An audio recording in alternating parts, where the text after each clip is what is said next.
Well, Mr. Putin, President Vladimir Putin, it would appear that truth can be found in the pretend. Truth can be found in the pretend. That is the motto of this channel. What's true? What isn't true?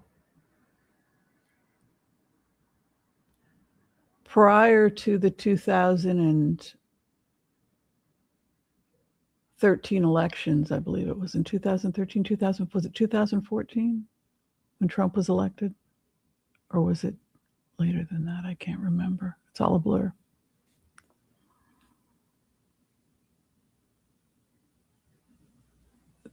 People got together and there were political pundits who said, this guy can't win. And we learned from that experience that the political pundits had no ideas what they were talking about. And so you might as well grab tarot cards and start giving psychic readings, because in the end, nobody knows what the future holds. And so there's no difference between watching political pundits on cable TV and watching somebody make magic and throw cards on YouTube. And so, as an anthropologist, I decided to do an experiment to see what would happen if somebody just decided to be a political pundit and decided, instead of actually focusing on data, I would focus on tarot card reading. And the results of that experiment was pretty interesting. What I found as an anthropologist was that there really wasn't any difference. Also, I think I might have done slightly better than many political pundits that are out there. I should probably write a book about my research, but I've always been a bit of a performance artist. I love the tarot. I am a tarot card reader.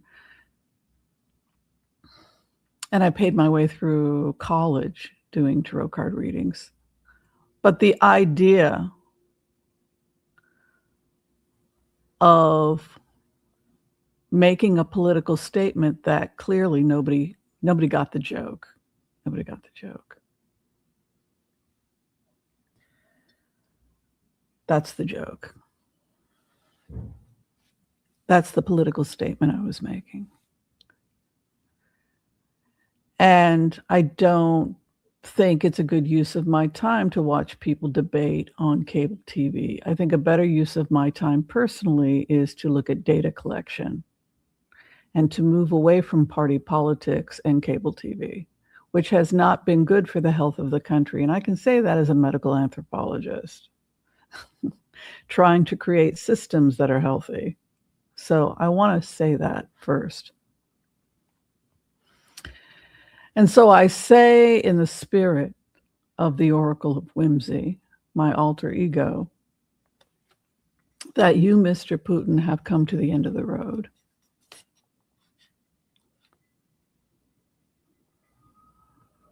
You've come to the end of the road. That's where the data takes us. That's where the remote views takes us. Yes, I really am a remote viewer. Anthropologists are very creative, open, curious people by nature. We study these things. We go all over the world studying these sorts of things.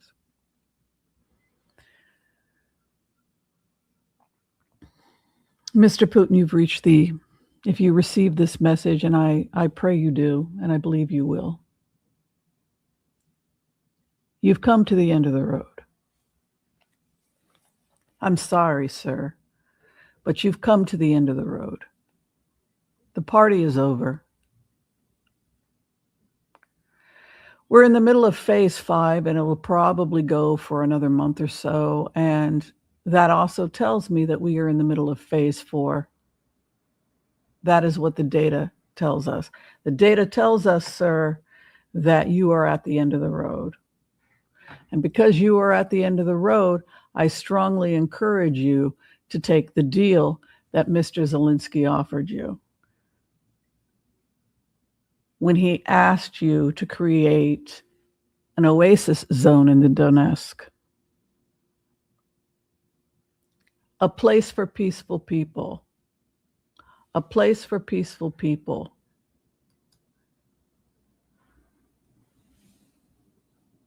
Because if you build an oasis in the Donetsk, you and the Ukrainians will be invested in peace because peace will be profitable.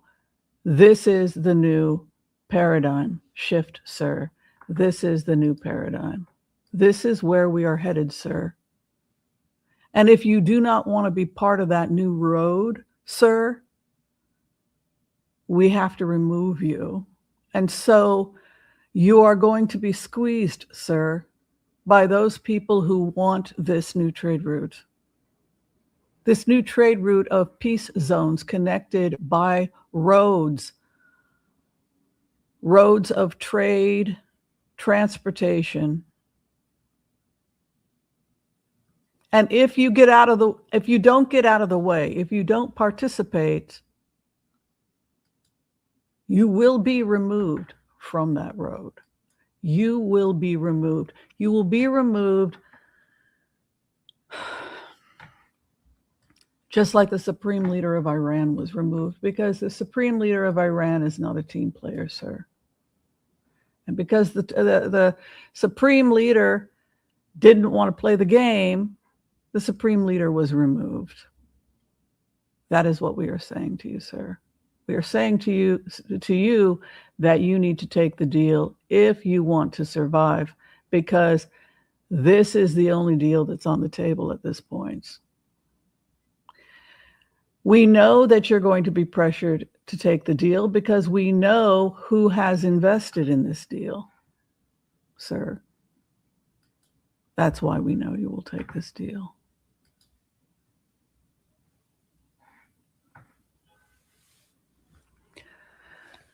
An oasis zone will be built on the borders of every hostile nation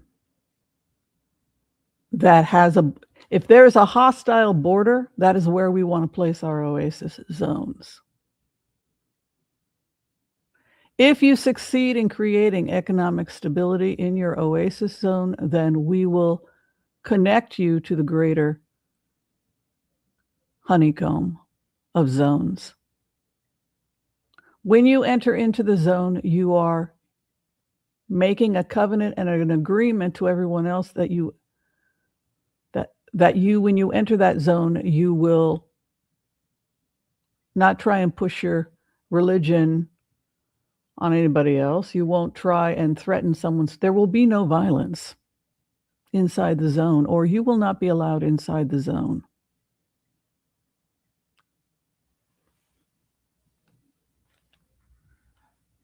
This is the best you're going to get. Here's one unit. On the border between Gaza and Israel, I propose on the west side, we do 6 units. Part of this road will be a subway transportation system. I've taken it upon myself also to create not only the transportation system, but every single stop. I've also used Grok and supercomputers to ensure that the trains run on time. If anybody would like to read about the new subway system that was proposed, all that information is available through my articles on the Times of Israel and also in Medium. Like I said, I'm a medical anthropologist, and I would like to find a committee either through Haifa or Ben Gurion University or Hebrew, if they could, Hebrew U, if they could oversee a committee for my PhD, because I think, quite frankly, I have earned it at this point. Now I think we're having an open conversation here. I've earned my PhD. I'd like to receive it. And I'd also like to be paid for my research hours. I just want to go on record with that as well.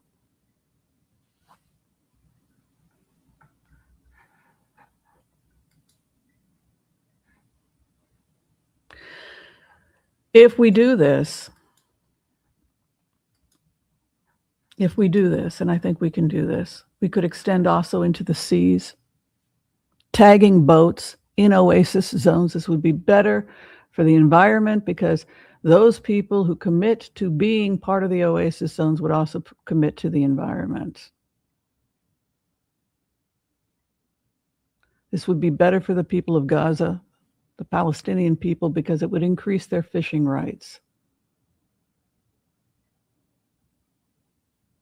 It would be overseen by the Abraham Accords and the Pan-Arab states, Israel, United States, and parts of the EU that have agreed to this peace agreement. And yes, Trump got the credit because he was the president that was in office, and he was the president that finally gave the go-ahead for the fall of Iran.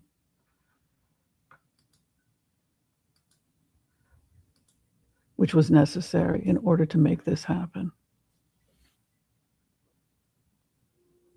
And I stand by my data. Which leaves us with a little unfinished business.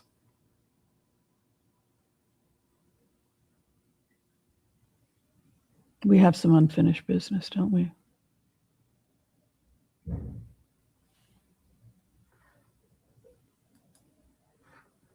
Mr. Putin, this is the end of the road for you, sir. And I think you need to take this deal. Because if you don't take this deal, you're not going to make it. You will be phased out. And the reason you're going to be phased out, sir, is because the powers that be want this deal. And they're going to do everything in their power to make sure that this deal happens. In Kyiv last night, 55 families fostering children displaced by the war were thrown a Christmas dinner. Victoria and Alexandra were asked what they wanted. The war to end, they both said. As US brokered ceasefire talks stutter on, Russia's army claimed advances in the eastern region of Donetsk, releasing this video of airstrikes, the date unverified, the damage undeniable. Yesterday, Ukraine's President Zelensky, after his delegation returned from talks with the US in Miami, briefed journalists on a slimmed-down peace plan with 20, not 28 points, and with the ball now back in Russia's court. We sense that America wants to reach a final agreement, and from our side, there is full cooperation. Ukraine has never been and will never be an obstacle to peace. We're working actively and doing everything necessary to ensure that the documents come to fruition and that they are realistic. In a key concession, Ukraine would consider pulling troops back from areas of Donetsk with the creation of a demilitarized free economic zone. This if Russia too withdraws from an equivalent stretch of land, something Russia is unlikely to accept, even if it says it's formulating a response. Ukraine would sacrifice NATO ambitions for US-European security guarantees. What that would entail remaining unclear, and any peace plan would be put to a referendum. Russia's president, meanwhile, told his cabinet today that his house was in order.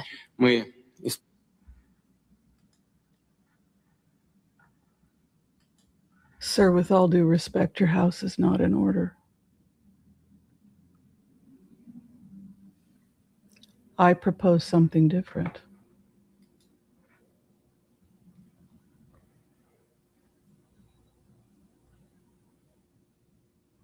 If you want to be part of this new trade deal, Mr. Putin, and if you want to survive, I strongly, strongly suggest you take President Zelensky's deal. You start in the Donetsk, one zone. one honeycomb. If it succeeds, we bring you into the Abraham Accords. At that point, Israel would be able to do that, the United States. Those nations would vote you in that are already part of the Abraham Accords. But we have to have good faith. This is my personal opinion as a researcher, which means that you have to succeed in the Donetsk. Turn your defeat into a win, sir. Turn your defeat into a win. Because this is the best deal you're going to get. And if you don't take that deal, I can assure you that the powers that be will erase you, because you're not going to screw this up for them.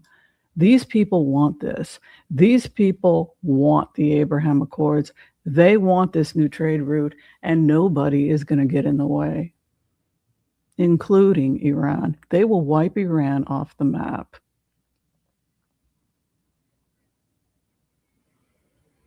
And anybody else that interrupts this trade route. That's reality. That's what's really going on. Who am I? I'm nobody. I'm nobody. I'm just a data collection person. I'm just a little whimsy here, doing a little show, reading tarot cards. But truth can be found in the pretend. So I would listen to the Oracle of Whimsy and I would take that deal, because something tells me if you don't, you're not going to be around much longer. October 7th was the worst day in Israeli history, and it happened to be your birthday, Mr. Putin. And we know for a fact that you were meeting with Hamas weeks prior to that attack. That means that you were in on it. At the very least, you knew about it.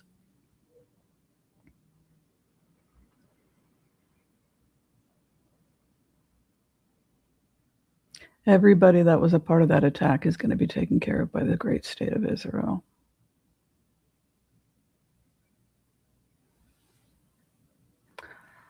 I say that as a proud Israeli citizen, as a nice Jewish girl, and a proud Israeli who built the Oasis One.